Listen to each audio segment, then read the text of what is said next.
It has a Tudor gatehouse. It's even got a bird sanctuary. It has a Roman villa. It's also got a viaduct. It's got a castle. And it's got a ford. And it's got a humpback bridge. In fact, it's got many things. So come with me. Let's visit Eynsford. And I'll show you what it's got.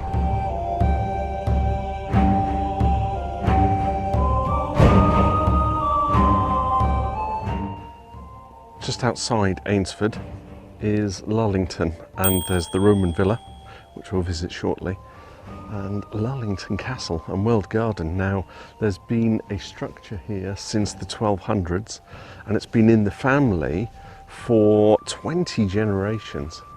This is an original Tudor gatehouse. I can't imagine what the structure would have been like with the castle on the inside, but the building itself comes from the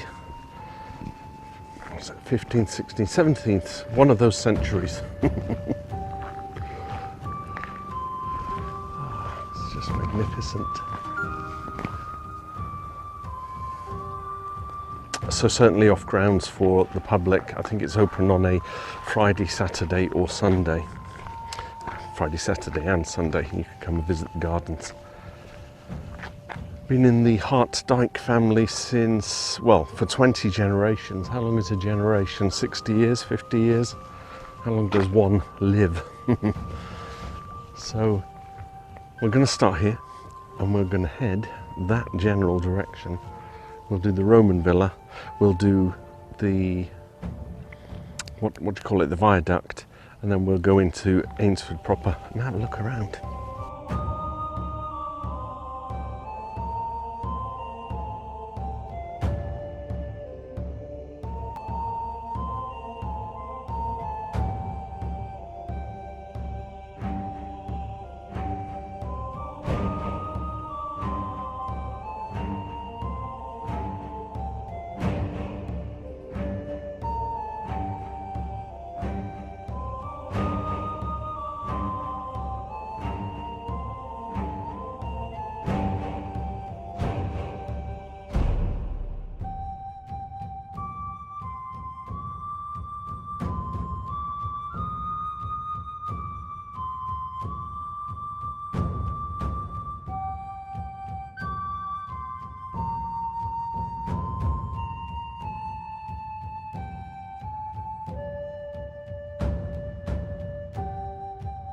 When in Rome, do as the Romans, right?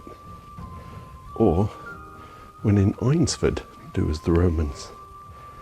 So here we have the National English Heritage, what is it? Not a museum, but they take care of this archaeological find from the 1940s. And it's a Roman villa dating from AD 100.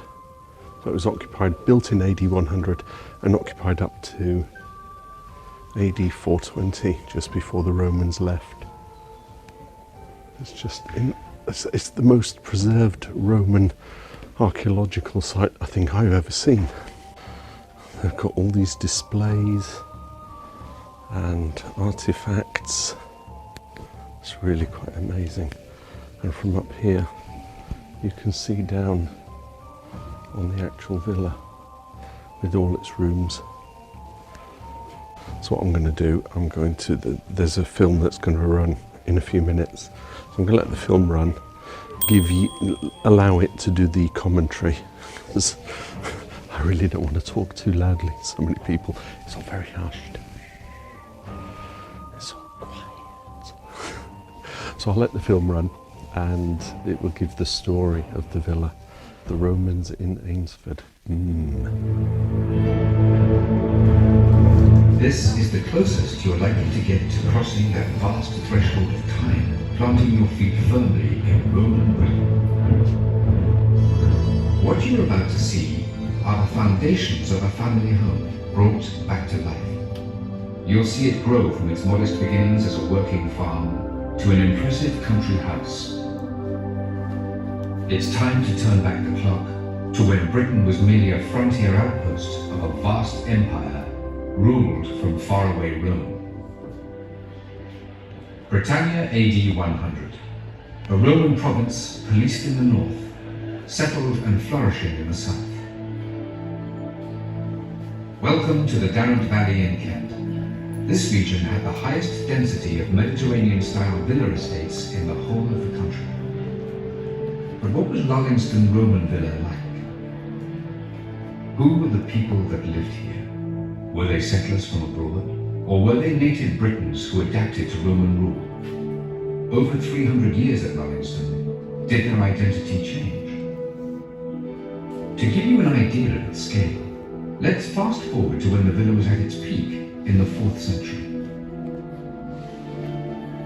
Notice how it stands on a low terrace cut back into the hillside. Behind it is a family tomb. Farming estates like this one could cover as much as 500 acres. Look at the size of the granary in relation to the house.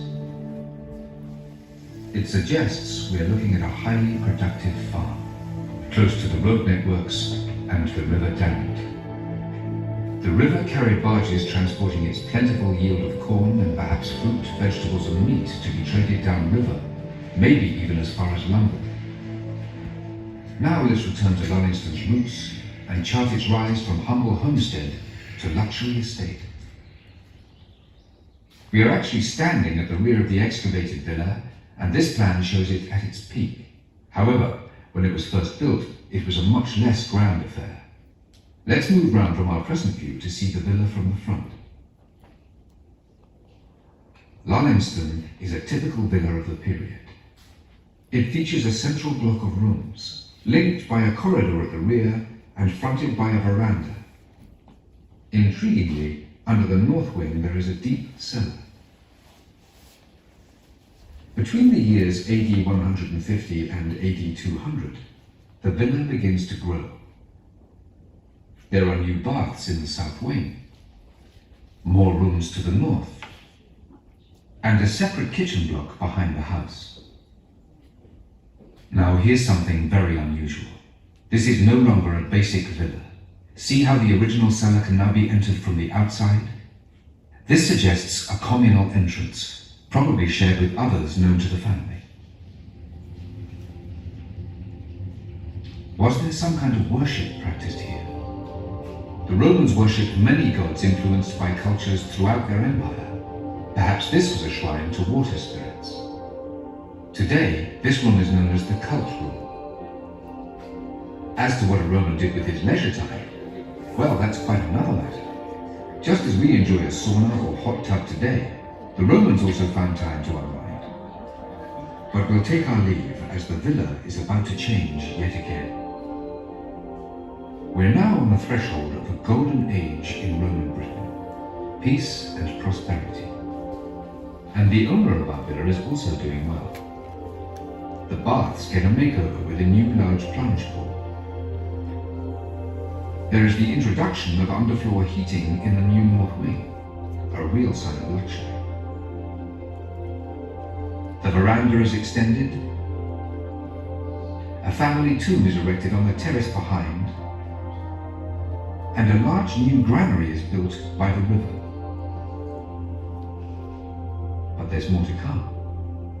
In the later 4th century, the villa evolved again into its final and most impressive form. Notice how the main reception room has been extended into the former corridor. This is where the wealthy owner would entertain guests. Everything was designed for maximum impact. Guests were seated on the plain tiles to be wowed by the ambitious spectacle of colour spread out on the ground before them. The floor mosaic.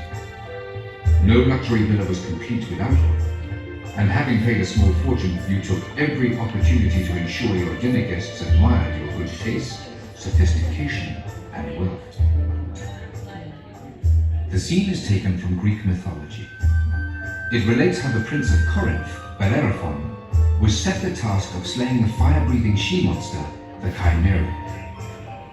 Is the master of the house parading his literary knowledge? Or is he using an allegory of the triumph of good over evil to tell his guests something else? The answer may be only a few steps away. Directly over the pagan shrine, a new room has been created for a faith which would profoundly change society forever.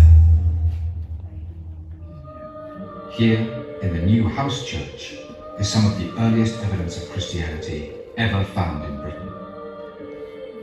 The Kai Row, symbolizing Christ, and these surviving fragments of wall paintings showing Christians at prayer suggest early Christian worship. This is what makes Lullingstone special. But it comes with a puzzle. There is possible evidence of continuing pagan worship in the former cult room. Perhaps some family members still cling to the old beliefs. After all, the Romans had a habit of adopting customs from a variety of religious cultures. Maybe they were hedging their bets to preserve the family's good fortunes. But sadly, this didn't help Lullingstone. As storm clouds gathered across Europe, the empire had more pressing needs for its armies than policing a far-flung outpost. As time marched on, the once indelible fingerprints of Roman civilization disappeared from view. Until one day in 1949, thanks to a team of dedicated volunteers, a window was opened on this lost world. A world that was slowly uncovered to reveal a way of life that is now long gone. A world whose focus sharpens the more our knowledge improves, bringing us ever closer to our ancestors. Over my shoulder, Eynsford Viaduct. It's a 9-arch viaduct built in the 1850s, and it served the railway line from Chatham to Sevenoaks on what is called the Bat and Ball line, which was originally a single line, but they built the bridge first to capacitate a double line, and then a year later they put a second line in. So yeah, look at this impressive structure. 9 arches. Where would that 1, 2, 3, 4, 5, 6, 7, 8 to that side, to that side. It's just immense. So yeah, constructed in 1862. It was actually opened, but it was constructed by what was known then as an independent railway, Sevenoaks Railway. So they built the line so that they could get the connection between Chatham and Sevenoaks. It's just amazing. I do love the fact that the quaintness of the line is called the Bat and Ball. You love old engineering. It's a strange one, this, because the castle is just circular, not the castle that we would expect, you know, with turrets and keeps and all that kind of thing. But let's go inside anyway. It's believed to have been founded around 1080 when the Normans obviously conquered, and it was given to William de Eynsford. Now, isn't that peculiar? And I think this is a commonality that a lot of our villages and towns, at least in South England, but probably in the UK, derive their names from earls and dukes of William the Conqueror's time. So William de Eynsford, and I did pronounce it Eynsford earlier, only because the sat-nav gave me directions to, you are approaching Eynsford. Is it time to get up? So anyway, Eynsford, the castle. It was in the hands of the Eynsford family for 3 generations. So you had William de Eynsford I, William de Eynsford II, William de Eynsford III. Now this is the interesting historical connection that I find intriguing. William de Eynsford III was excommunicated from the Catholic Church by none other than Thomas Becket, who was king on the throne at the time, Henry II. And it's believed that the excommunication of William de Eynsford by Thomas Becket caused the rift between Henry II and Thomas Becket. Now, had he not excommunicated him, he might not have had his head chopped off. Well, you know, the crown of his head. Who will rid me of these turbulent priests, said Henry II, something like that. So there's really not a lot left here. You can see some of the inner workings of the castle.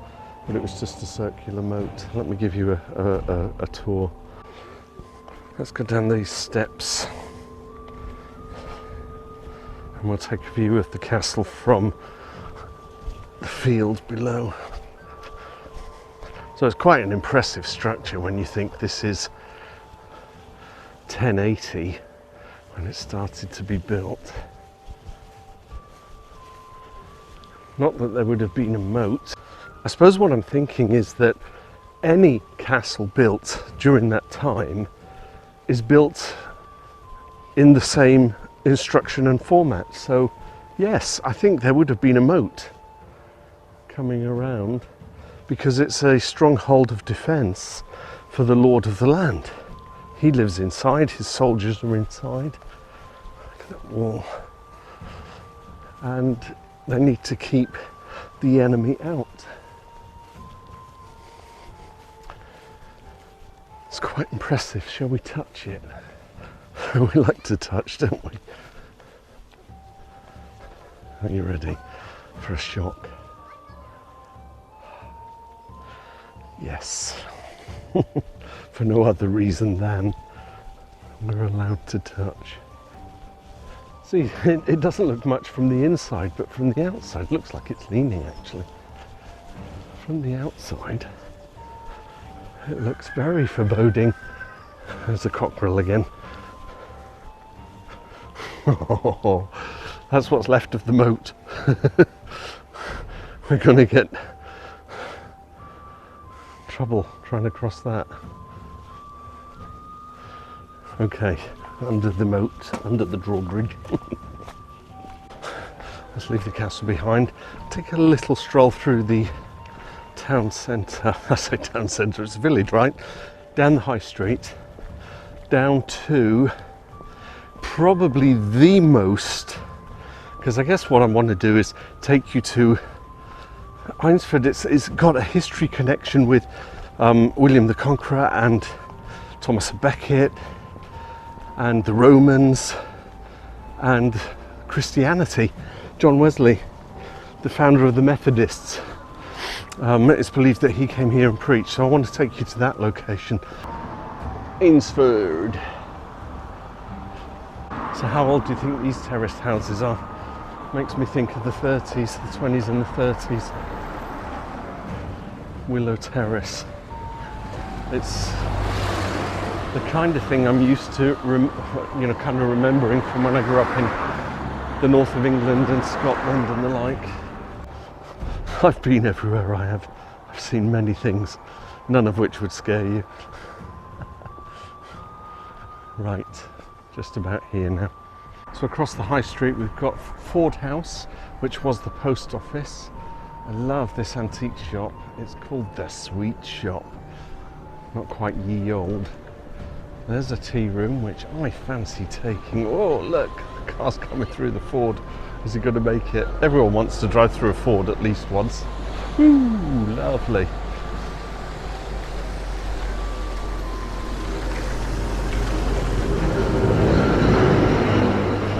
So there's a bun and a coffee in there with my name on it. But you've got this old humpback bridge and a ford. So this is the River Darent, which runs right through the middle of Eynsford. Now the historical connection right up there on the pulpit. We might go up there in a minute. It said that John Wesley, the Methodist reformer, and you have to remember that he was an evangelist, and he was preaching something radical and new.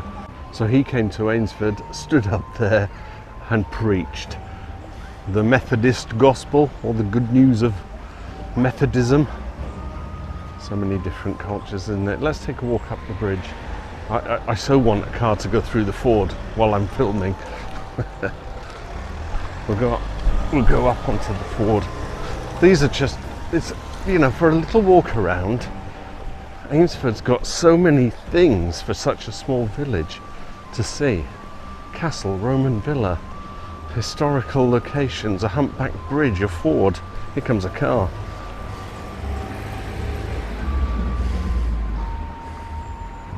I have driven through the ford once. I don't need to do it today.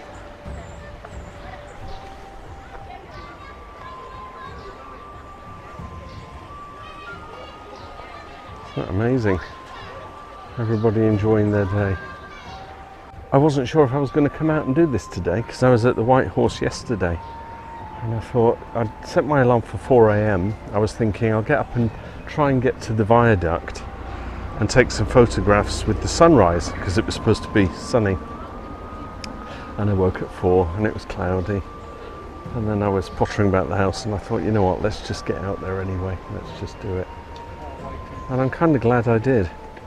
So that's Eynsford in Kent. Lovely little place. I think it's worth a visit if you've got a couple of hours to spare. There's certainly a few things to see, and that the Roman villa. I was going to say fort for a minute. The Roman villa, yeah, just like the best preserved villa that I think I've seen, or any Roman ruins. I've been to Richborough, I've been to Wall up in Staffordshire, and they're just like flatbed. Yes, that was flatbed, but it was raised a bit more. So yeah, okay, thanks for watching another Tudor Travels adventure. I'll catch you in another video. Feel free, give the video a like and subscribe. You know, every time someone hits the like button, YouTube recognises that this video is worthy of future content to other viewers.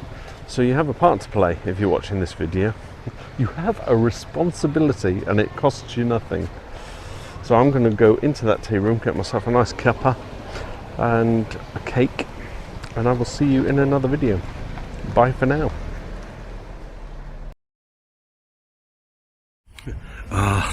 Lunch of champions.